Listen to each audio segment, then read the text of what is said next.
And I'm ShinNefzen, and we're here to welcome you to week 3 of competition. This time it's a co-commentary, and I'll be playing Flashback, the quest for identity for the Super Nintendo. How's it going, Sunburst? It's going all right. I will be watching him play Flashback.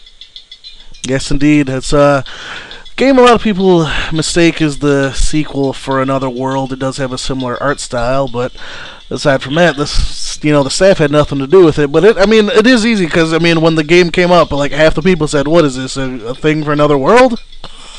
Yeah, it's a spiritual sequel, maybe, but not a full-on sequel. Yeah, it was made by the same company. There's and it's the same guy that did the writing, I believe, isn't it? I think so.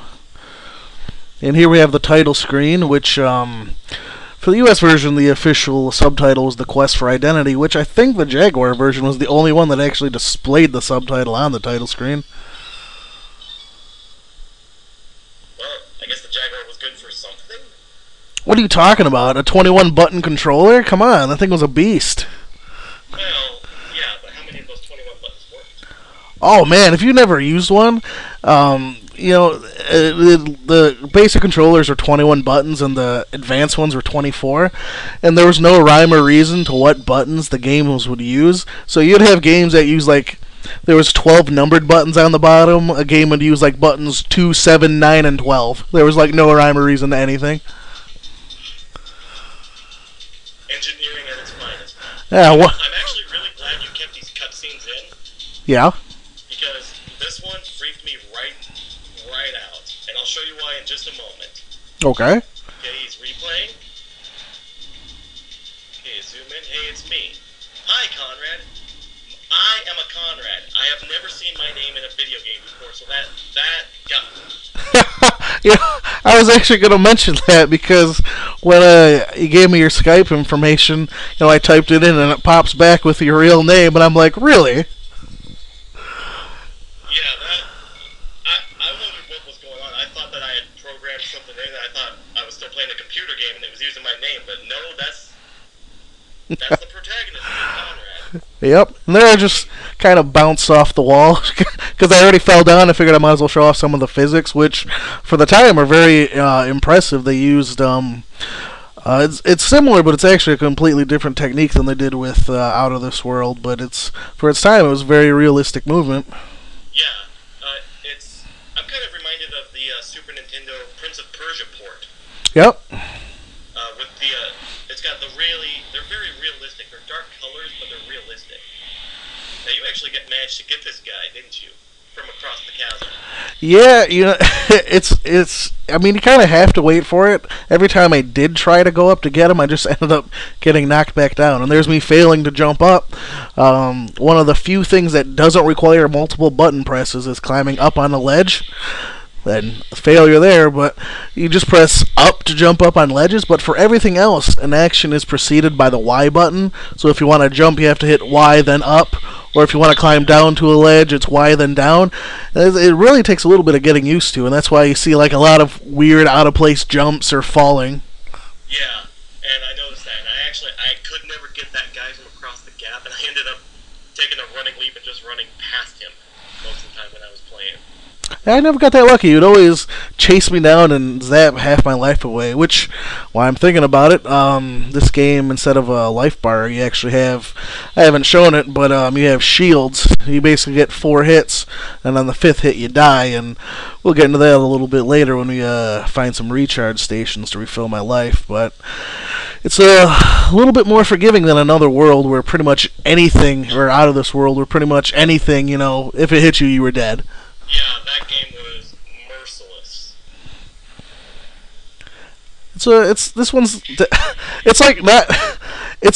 This game isn't more forgiving. It's just it's nice. It's more polite to people that actually take the time to think, because long falls can kill you. There's tons of instant death stuff.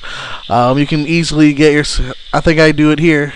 Yep, I get blown back by this bot that explodes. So even if you think you already won, if you let your guard down, you're gonna get toasted. Yeah.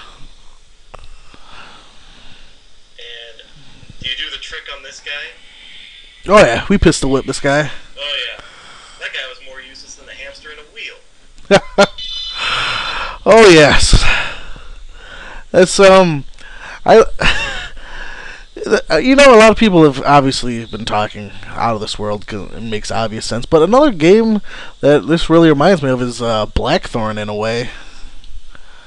Now, I have not played Blackthorn. Oh yeah, it was a good game on the Super Nintendo. It's kind of similar to this. It's kind of like a more gritty visual style, but it's the similar gunplay, the rolling around, the jumping up on ledges, helping people find stuff. It's just no one's mentioned that one yet. I was kind of surprised. Now was Blackthorn it was a fairly well-known game when it came out, wasn't it? Yeah, at the time. I remember seeing the ads for it. Yeah, at the time it was. It was another one of those games. It's very difficult. Not a lot of instant death, but it was just blatantly unfair. Now this item I'm finally across here. You see it says shield 1, so I only had 1 hit left. But we can drop our shield in here and it'll regenerate it to full. And you probably noticed if you saw any other walkthroughs on this. I don't know if you did, but most people after this point will head up and right to talk to the guy that needs his transporter, whereas I go straight for the transporter to save a few minutes. Yeah, I did not watch any walkthroughs. I'm actually trying to not watch anyone's videos before my own goes up for this competition. Yeah, you know what? I'm the same way. I do that all the time. You know, I try not to watch it because that way, if I happen to mention the same thing or do something obscure that someone else does, I can be like, hey, it's not like I watched it. It's just, yeah. I hear you though. I'm the same way. Yeah, and I kind of did that intentionally after the first one of these competitions I did. We did Contra Hardcore. Mm-hmm. And the first video went up, and the second video went up, and someone said everyone's going to one place, and then everyone ended up going to the other place. So I just play it the best I can and don't watch the other videos until afterwards. Which means that when I go back and watch them, I usually get some very pleasant surprises and see some really cool videos. Oh yeah, that's the way to do it. I guess this was another thing. Blackthorn had lots of these light bridges too. I guess that's probably one of the other things that was making me think about it.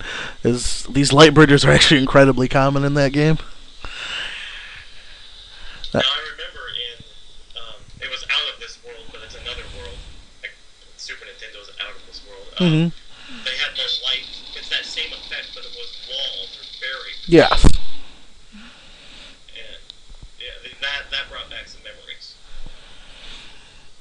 Absolutely, and if you didn't see it on the previous screen, there's all kinds of instant death stuff on the floor, and the pain of it is, like, the first time I played this game, I didn't even see half of it because it's, like, almost the exact same color as the ground. Yeah, well, even when you do see it, like, sometimes as I've played through this, I see, and I know that it's gonna kill me, but I don't know how to get around it. Mm-hmm. And, well, like I was telling you before we were recording, the first time I saw the electrified floor, I thought you had to throw the rocks through it. I knew the rock was something, it's adventure game logic. Right. And as he threw the rock, he took a step forward, and he stepped forward onto the electrified ground and vaporized. Yep. And, it's adventure game logic. There is a process that you have to go through. This isn't like a graphic adventure like a King's Quest, but it's definitely got some adventure game logic going on. Oh yeah, you ain't getting across those electrified floors without that rubber chicken. That would be a Sierra version of this game. It's we talking about King's Quest V. Of course, you get past the Yeti with the pie. What are you talking about? All right, this is our finally make my way back here to head up to talk to the teleport guy. We got our first kind of platform puzzle here. There are these little boxes, and you gotta basically one box will get the elevator moving where you want. The other one will move it back to where it blocks your way. It's not that tough. You gotta jump over it, but this is a good example of how awkward the controls can be. You saw me kind of jumping back and forth there because I didn't mean to, but how touchy the controls are. It's sometimes really difficult to control your jumps accurate. Yeah. I like this. It's help. I like how it just floated over the gun. But let's watch what happens to this guy. See, I don't think you teleport him. I think you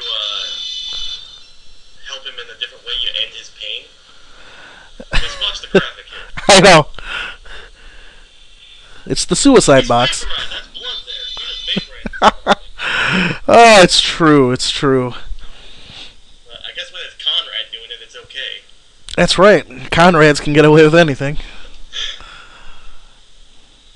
And there's another example of me just jumping futilely into the air.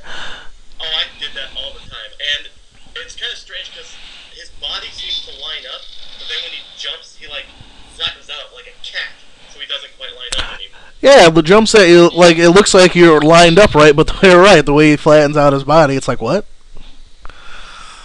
And that's actually partially the graphical design of the game. Everything is kind of tilted just a little bit, so it's kind of facing the screen, but your guy isn't. Mm-hmm. And that kind of throws it off.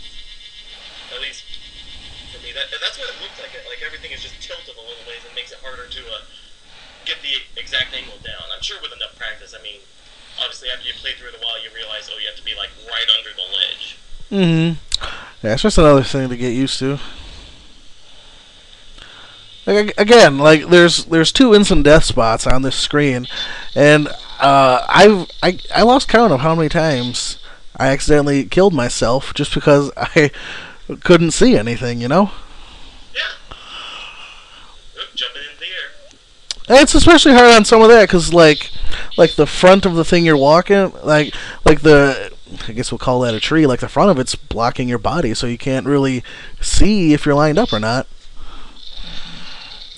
Now this part, I swear my heart skipped a beat right there when I dropped straight down, because that thing was the first checkpoint, and if I died, I got to start the game over from the beginning. So when I dropped down, my eyes were like saucers. I was like, oh God, please don't let this be a death fall. When I watched this video, because he actually sent me this video beforehand so I could get familiar with it, and I watched that, and I thought, oh my God! It was like watching a cat drop off of a building. That's the thought that goes through your head. I mean, this game doesn't mess around. I mean, that's one of the, like, I would have put money on that being a death fall with how many of them there are. Yeah. Because basically you've got about a body length you can fall safely. Roughly, yeah.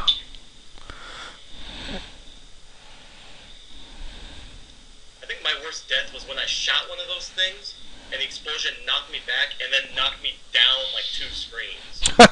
Yep, that'll happen. Now this guy, I don't. In my first playthrough, I went down and shot him in my test run, but I don't think there's a way to hit him without him shooting you, which is why I decided not to do it there. Now here's a good part coming up.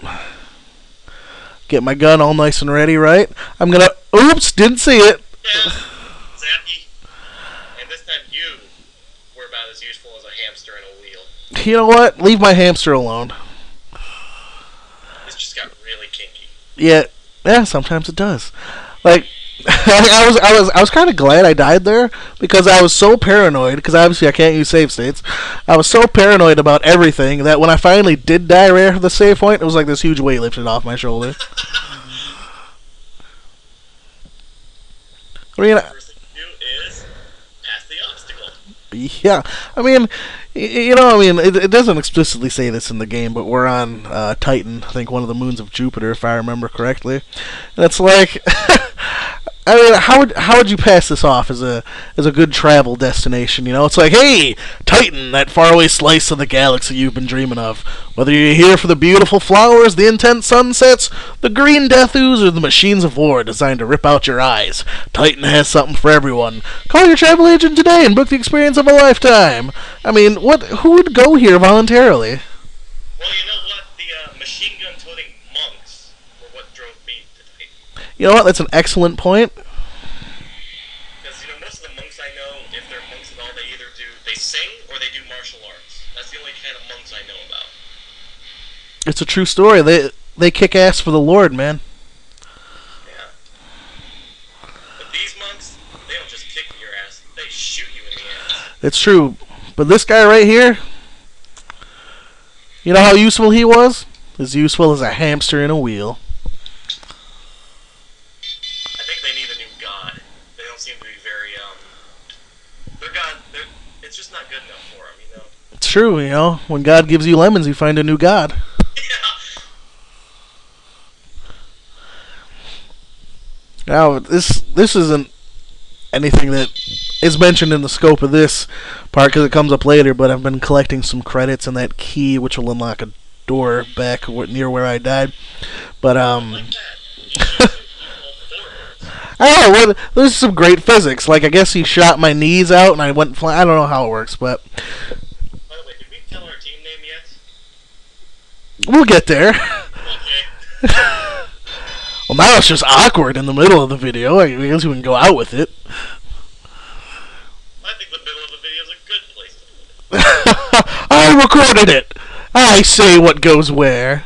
I see your point. Now this 500 credits. Yep, that's where I die, and I figured that was a good place to end. But those credits are used to buy a belt from later on. But I guess that's gonna do it. Thanks everyone for watching. I've been ShinNefzen. I am Sunburstbasser. And by our powers combined, we are Team Gout. Alright, everyone, thanks for watching. We will see you in the next week.